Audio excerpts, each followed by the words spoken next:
Halo teman-teman semuanya, kembali lagi bersama saya Agnes Sri Arudan Ziliu dari program studi PGSD semester 1. Pada kesempatan kali ini saya akan menyampaikan beberapa materi. Yang pertama yaitu Pancasila sebagai ideologi negara, yang kedua Pancasila sebagai filsafat, yang ketiga Pancasila sebagai sistematika khususnya sistem dan etika. Dan video chapter review ini saya ajukan kepada Bapak Restu Yandika Sakti SHMH. Dan saya harap semoga materi ini dapat menambah pemahaman kita semua. Mari kita mulai. Yang pertama itu tentang Pancasila sebagai ideologi negara. Nah, Pancasila sebagai ideologi negara berarti Pancasila dijadikan sebagai pedoman utama dalam kehidupan berbangsa dan bernegara. Semua kebijakan, aturan, dan keputusan negara harus berlandaskan nilai-nilai Pancasila. Ideologi Pancasila bersifat terbuka. Artinya, Pancasila mampu mengikuti perkembangan zaman tanpa meninggalkan nilai dasarnya. Nilai-nilai tersebut meliputi ketuhanan, kemanusiaan, persatuan, musyawarah, dan keadilan sosial. Dengan adanya Pancasila sebagai ideologi, bangsa Indonesia memiliki arah dan tujuan yang jelas serta mampu menjaga persatuan di tengah perbedaan suku, agama, dan budaya. Pancasila secara historis, yang artinya Pancasila lahir dari proses panjang perjuangan bangsa Indonesia.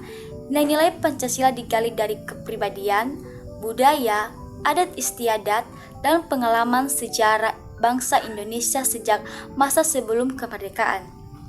Pancasila dirumuskan sebagai dasar negara untuk menjadi pemersatu bangsa dan beragam. Lalu, Pancasila secara sosiologis, yang artinya Pancasila mencerminkan nilai-nilai yang hidup dan berkembang dalam masyarakat Indonesia, seperti semangat gotong royong, toleransi, musyawarah, dan rasa keadilan. Nilai-nilai tersebut sudah menjadi bagian dari kehidupan sosial masyarakat jauh sebelum Pancasila ditetapkan sebagai dasar negara. Selanjutnya itu Pancasila secara politis. Nah, Pancasila secara politis ini artinya Pancasila berfungsi sebagai ideologis negara yang menjadi dasar dalam penyelenggaraan pemerintahan. Semua kebijakan dalam peraturan negara harus berlandaskan nilai-nilai Pancasila agar tidak menyimpang dari tujuan nasional. Selanjutnya yaitu dinamika dan tantangan Pancasila sebagai ideologi. Dalam perkembangannya, Pancasila menghadapi berbagai tantangan seperti pengaruh globalisasi, masuknya paham ideologi asing, serta menurunnya kesadaran generasi muda terhadap nilai Pancasila. Namun, Pancasila tetap relevan karena bersifat terbuka dan mampu menyesuaikan diri dengan perkembangan zaman. Selanjutnya, 3 dimensi ideologi Pancasila. Pancasila memiliki 3 dimensi ideologi, yaitu pertama, dimensi realitas, karena nilai Pancasila berasal dari kehidupan nyata masyarakat Indonesia. Yang kedua yaitu dimensi idealisme, karena Pancasila memuat cita-cita dan tujuan bangsa. Dan yang terakhir yaitu dimensi fleksibilitas, karena Pancasila mampu berkembang tanpa kehilangan nilai dasarnya. Selanjutnya kita akan masuk pada materi kedua yaitu Pancasila sebagai filsafat bangsa. Nah, Pancasila sebagai filsafat bangsa berarti Pancasila merupakan pandangan hidup dan hasil pemikiran mendalam bangsa Indonesia tentang hakikat manusia, kehidupan, dan masyarakat. Nah, sebagai filsafat, Pancasila harus memandang manusia sebagai makhluk ciptaan Tuhan, menempatkan manusia sebagai makhluk sosial, dan menjunjung tinggi nilai moral dan kemanusiaan.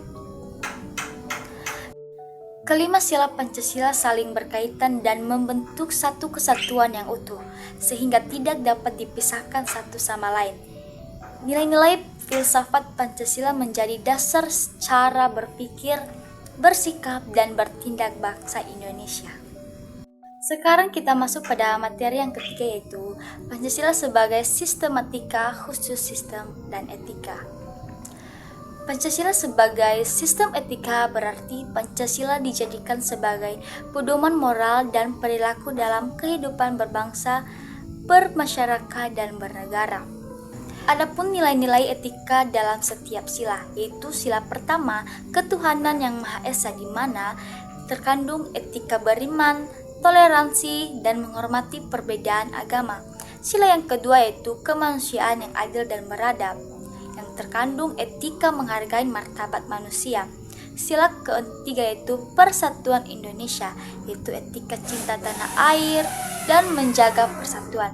Sila keempat yaitu kerakyatan yang dipimpin oleh hikmat kebijaksanaan, yang dimana etika musyawarah dan demokrasi. Dan sila yang kelima yaitu keadilan sosial bagi seluruh rakyat Indonesia, yaitu etika keadilan dan kepedulian sosial. Lalu ada juga urgensi Pancasila sebagai sistematika, yaitu Pancasila sebagai sistem etika sangat penting untuk membentuk karakter bangsa, mencegah konflik sosial, dan menjaga kehidupan yang harmonis di tengah keberagaman. Nah, alasan Pancasila disebut sistem etika itu karena memuat nilai moral yang saling berkaitan, menjadi pedoman perilaku warga negara, bersifat menyeluruh dan berkesinambungan. Lalu, implementasi Pancasila sebagai sistem etika dapat mewujudkan melalui sikap jujur, bertanggung jawab, menghargai perbedaan, tidak melakukan kekerasan, serta mengutamakan kepentingan bersama. Nah, jadi yang menjadi kesimpulannya yaitu Pancasila memiliki peran yang sangat penting sebagai ideologi negara, filsafat bangsa, dan sistematika kehidupan sebagai sistem etika. Oleh karena itu, Pancasila tidak hanya dipahami secara teori, tapi harus diamalkan dalam kehidupan sehari-hari agar tercipta masyarakat Indonesia yang adil, bersatu, dan bermartabat. Terima kasih.